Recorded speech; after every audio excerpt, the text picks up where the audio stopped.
Welcome to Equipping Leaders, a podcast where I share and discuss resources, tools, and information to equip leaders to build creative, cohesive teams through culture and leader development.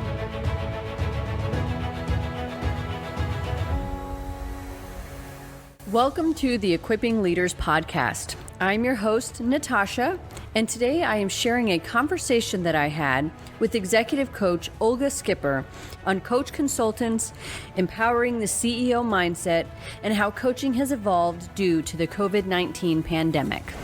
Thank you so much for joining me. I would like to ask you to introduce yourself and tell us your style of coaching.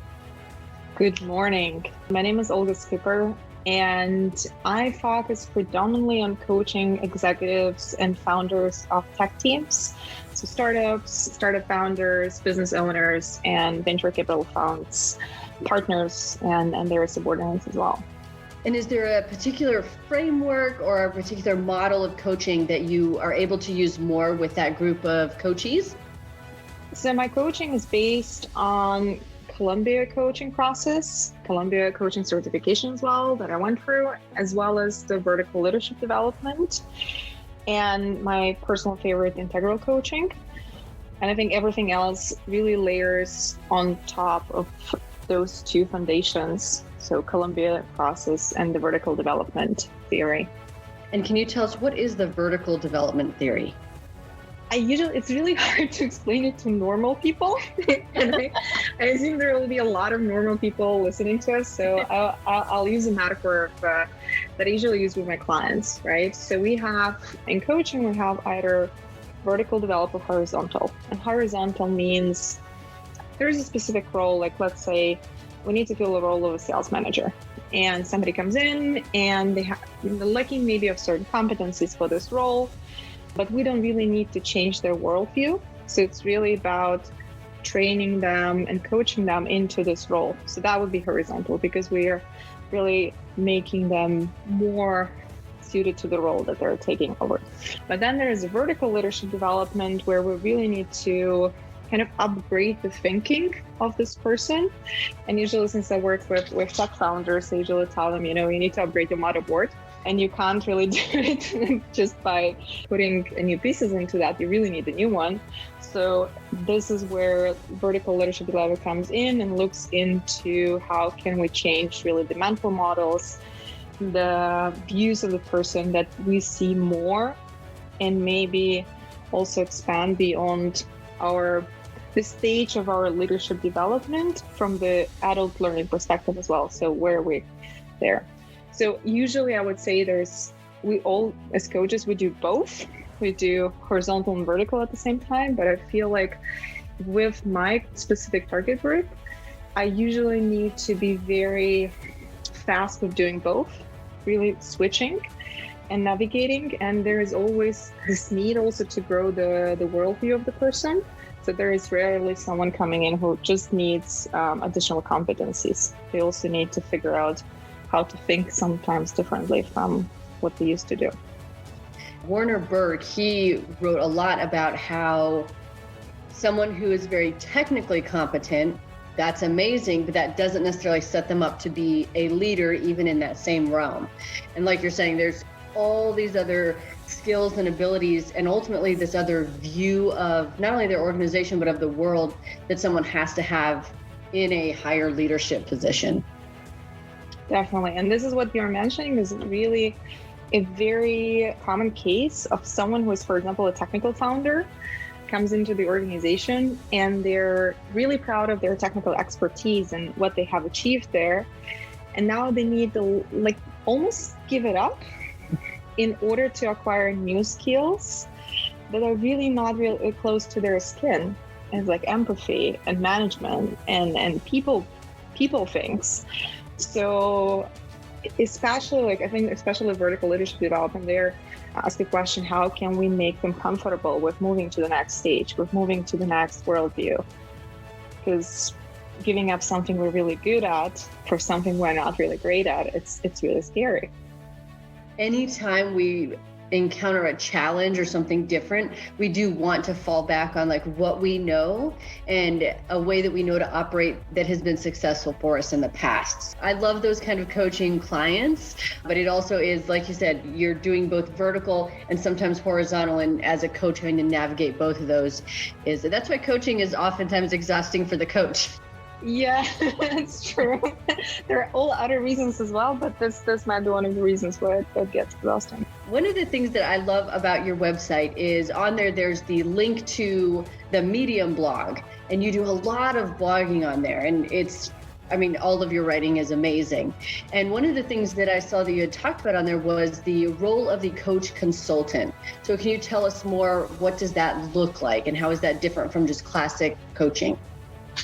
It came from my personal need of expressing what I do on one hand, and also giving myself an alibi and an excuse of giving advice, I guess. But at the end of the day, what does it mean? It's really that the clients that I work with, sometimes at the very early stages of their companies, I've been in those stages and I know how to act there. And in my personal opinion, like, time is the most expensive thing when it comes to startups. So I can just tell them the right answer, because there is only one right answer to this question, versus coach them into that. And this is, of course, their decision, what they would like at this particular point in time. We have this conversation, in which particular role do you want me to answer you right now? Like, are you having a conversation now with your coach, or are you asking your consultant? Like, what do you do there? And that's why I call it the alibi, right? At the end of the day, we as pure coaches, we would like our clients to come up with solutions and really upgrade their thinking and go their path. Sometimes though, when it's a very standardized situation and it's the beginning of their journey and maybe they don't know what they don't know, it's really hard to coach them into something. So it's rather beneficial for them just to know it from me as a consultant. This is one part. And the second part, since I work a lot with organizations, so it's not only my clients who are like the C-level, at the VP level of the companies, but also their companies itself. So I might step in and we work on the coaching structure. So how can we integrate coaching within the organization? And then I'm definitely not a coach, right? Because we decide together, of course, how they want to proceed, but I need to prepare for them the offering. So in this particular stage, for example, one-on-one coaching is more beneficial than peer coaching, and here peer coaching is better, and here you have a training system for your people, etc. So it's, on one hand, I think it makes sense business-wise that I explain people that I also consult and don't only coach. On the other hand, it's definitely like my personal excuse to be proactive and have these conversations when they need me to have them. I think an important element there as well is that you've built that trust in that relationship. And so it's not only based on all the amazing credentialing that you have, but it's also this experience that you have. And I know sometimes in a coaching session, people, they want to like leave with something, and and sometimes it's an excuse to kind of not do the work. But other times it's like, I just need an answer, and it is kind of more cut and dry than us having 6 sessions where you lead me to somewhere, or where I, figure something out, when it's more of a consultant thing where you're like, you could just tell me.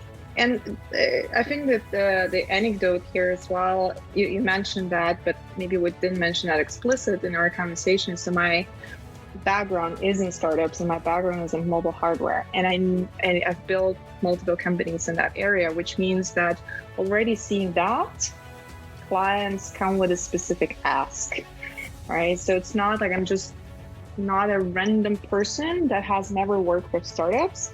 I'm a person who has built companies in that particular domain. And at some point, I even, like, why is an anecdote? Because at some point I didn't think that startup coaching is a niche. Yeah, I'm a startup coach. It's not really specific enough. But then I had one of my trainings where I had a lot of coaches. I was the only coach who was actually working with startup industry in that program. And I realized how different the world is and how niche I am.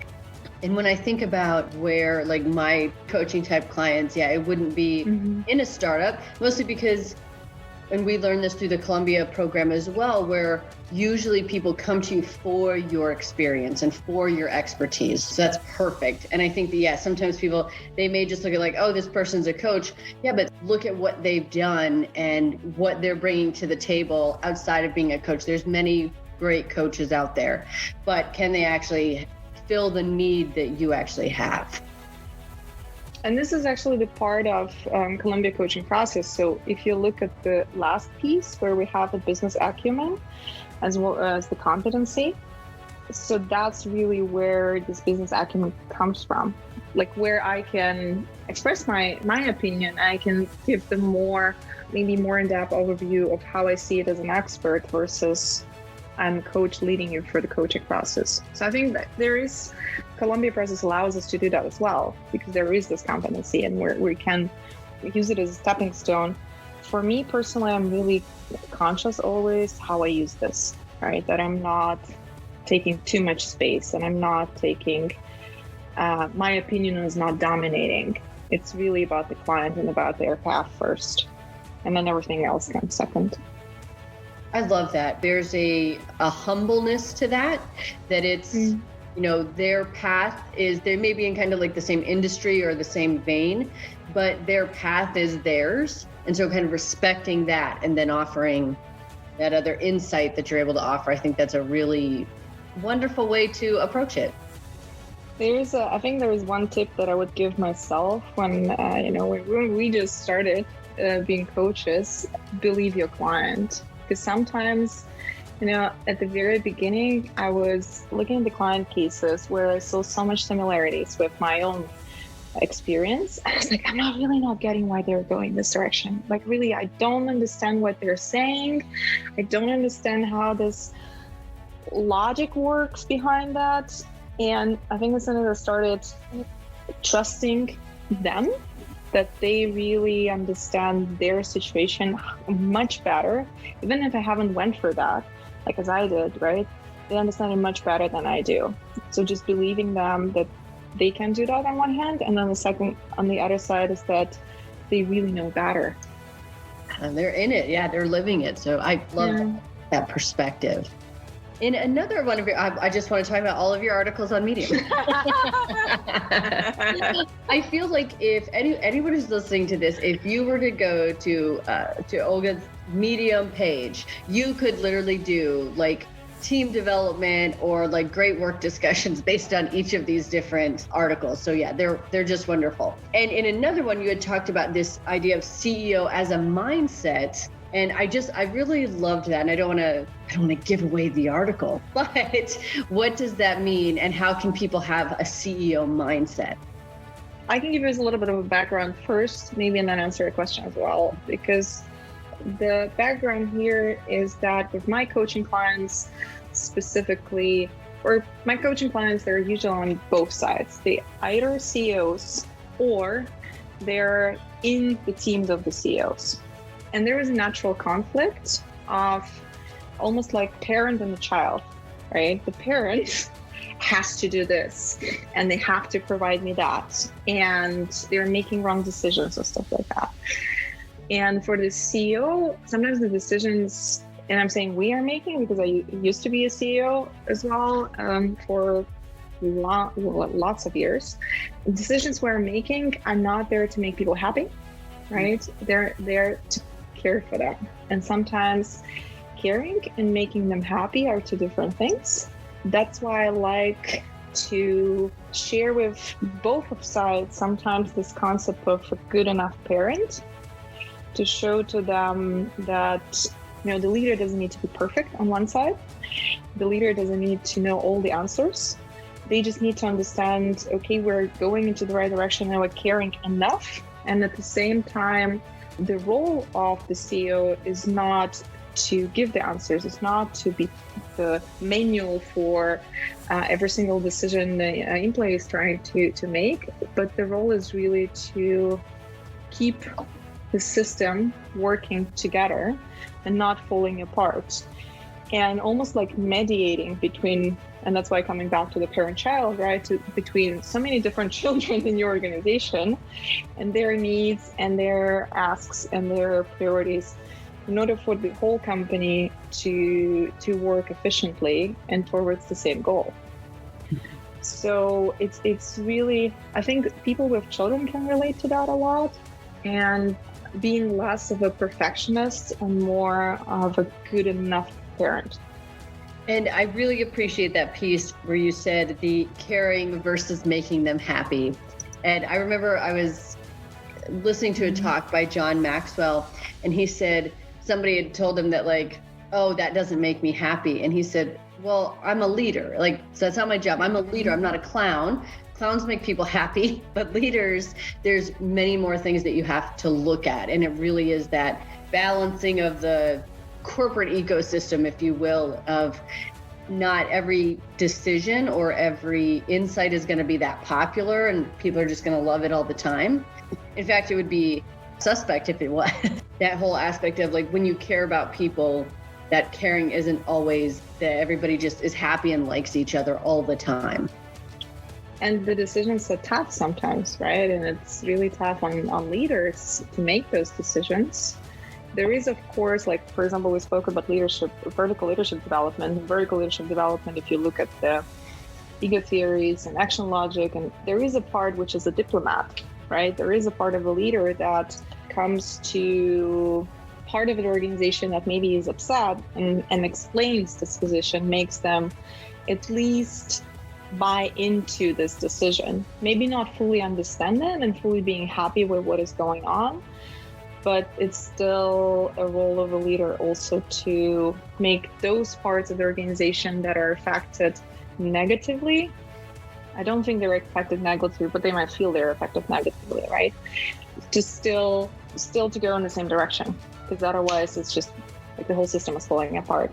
It is always easier when everybody's happy and they like the decision and they like the person. But that's another facet of leadership, right? Is that you have to be unliked sometimes and unpopular, but it's what's good for the organization as a whole.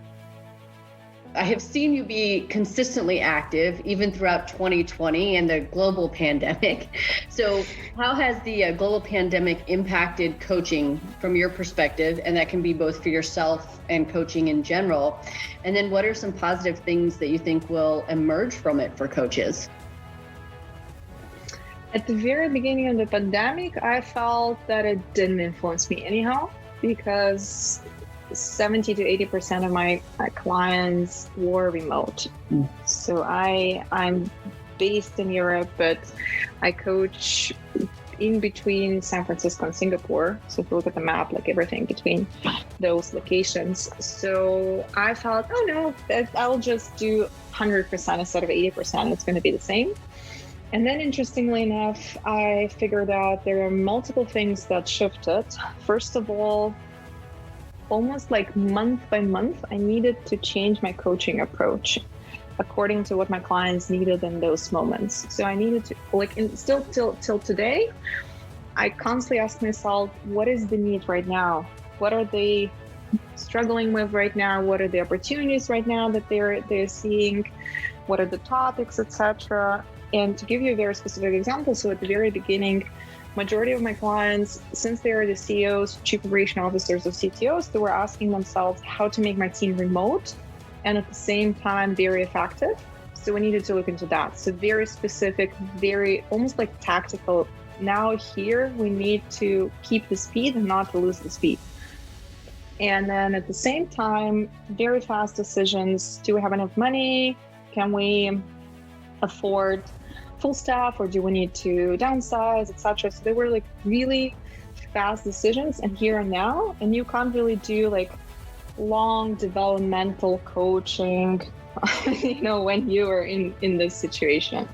Which I love the most I love these long processes, but at that particular moment I was like, okay, now we are in this very fast environment, and I as a coach need to support them like this and also help them with those topics. Then came the moment when those acute problems, they were solved, or we were on track of solving them. And then what came was the fatigue, right? The tiredness and insecurity of people in the organizations and how to support them. Topic shifted again. So until today, I would say month by month, I see new topics coming in. And it also changes from slower coaching to faster coaching, shorter sessions, longer sessions. And for me to be flexible and liking all of this, I think that was the main shift and the main change, because I couldn't just say, I do only developmental long programs and transition programs where 6 months and nobody needed that at that moment, as you can imagine. Now again, the people needed that. The second thing that has changed for me, that I realized that those clients that were not really, they were not really used to online sessions, I needed to learn to read them again. Because you and I, even now, we're having a conversation, we just see the upper parts of our bodies. Mm-hmm. Some of people have their cameras in the wrong place, and then you see half of their face, or maybe they're looking down and you're here. A lot of this almost like body language through the camera, and how to read that, and what does it mean for me as a coach in the listening part. Because we're listening not only for the words, but we're also listening how they say that, what body language, etc. So adjusting that and understanding what the clues are presenting, or what am I observing really? Because sometimes those observations were so wrong. So I need to discuss with the client, okay, what's going on right now? How is it? Just because of the setup, just because of the camera setup, or the screen was not there, or there was no light, or anything like that. And I would say the third part that has changed was, of course, me asking myself, how can I support it with the technical tools? For example, now I use Miro for brainstorming. I use it also for the first sessions when we design, the current state, the future state together. How do we communicate via the tools versus just the whiteboard in the room? And what else can I add to that when it comes to, the document storage, data privacy, etc., etc. So all of those small things that make it really remote and really online versus, yes, part of my business was online, but now it's actually my business is online and nothing in between. And the fourth part is just the education. So what I added on top this year, I went and got another course in psychopathologies for coaches. Because I realized that a lot of people, especially at the beginning of this year, were coming into the chemistry conversations with either minor depressions or borderline personality disorders or something like that. And I wasn't prepared even to diagnose it in the first session, when I could tell them, maybe I'm not the right person to talk to. Mm-hmm. So I did that course, and it helped me a lot to understand where is this boundary between what I do and when they already need someone else to step into the topic that they're bringing with them. And now as well, I'm doing the mindfulness for stress reduction course, also just to help my clients go through uncertain times and support their teams. I think that's a reason why we connected so well in the Columbia program. Was you're such a lifelong learner, and all the learning too is with this aim to provide better value to people. And I just love that. I always love to also, when you post different things on either your website or on social media, to kind of see like, oh, what's she doing? Should I do that too? That looks so fun. It's a downside to that, because every time you post a book, I'm like, I really need to read that book. And then I buy that book and it's on my shelf, because I have 50 other books that I bought after you showed them. So my reading list is a never ending one. Thanks to you. So what inspires you about coaching? I think at the very beginning, my own coaching experience inspired me a lot. Really seeing the value of coaching as a client and understanding how I was able to shift my own life and which directions, and the power that I got for that. So even now, don't have my own coach, but I usually have like a 2-3 months break, and then I again step into another coaching process for myself. But even like in this in-between zone, your brain changes. How you think changes, how you solve problems changes, how you look at opportunities changes so much. And that's my journey that inspired me at the beginning as well. And then exactly like it just connects very perfectly to the discussion we just had. I feel like I'm this kid in the candy store. There's so much to learn. There are so many different, not even courses, but really directions it can go, right? And step by step in my coaching journey as a coaching professional, I stumble upon questions like, for example, okay, really the client has this challenge and I have no idea how I would approach that. But there is a model, a book, someone has thought about that. Maybe I need to connect two things together and discover what the third version of that would be specifically for my target group. So that journey of connecting the dots and understanding what's already there, what's not yet there, what can be created, etc. That's also like a very nice discovery journey that inspires me. How and where can people find you to learn more about your work and your upcoming projects? I have a main website, olgaskipper.com. I will also update it soon with exactly the links that you mentioned, all the articles, and also some of the books that I would recommend for certain target groups that I work with. That's the best place just to start. And then every article I post, I put it on Medium. So Medium is also a great place. And if you want to see what food I'm eating or what my cat is doing, you can definitely go to my Instagram. Thank you for listening to this episode of Equipping Leaders. All of the resources mentioned in this episode can be found on my website, natashacheyenne.com, as well as timestamps to help you get right to the resource that you are looking for. On the website, you can also find a weekly leadership journal entry, a resource page with challenges and downloadable content, a place to sign up for my weekly newsletter, and an upcoming leadership platform full of workshops. You can also follow me on Instagram at novel_Natasha and on Twitter and Facebook at Natasha Cheyenne. If you'd like to hear more about a specific topic, please reach out and let me know. Join me next week for another episode.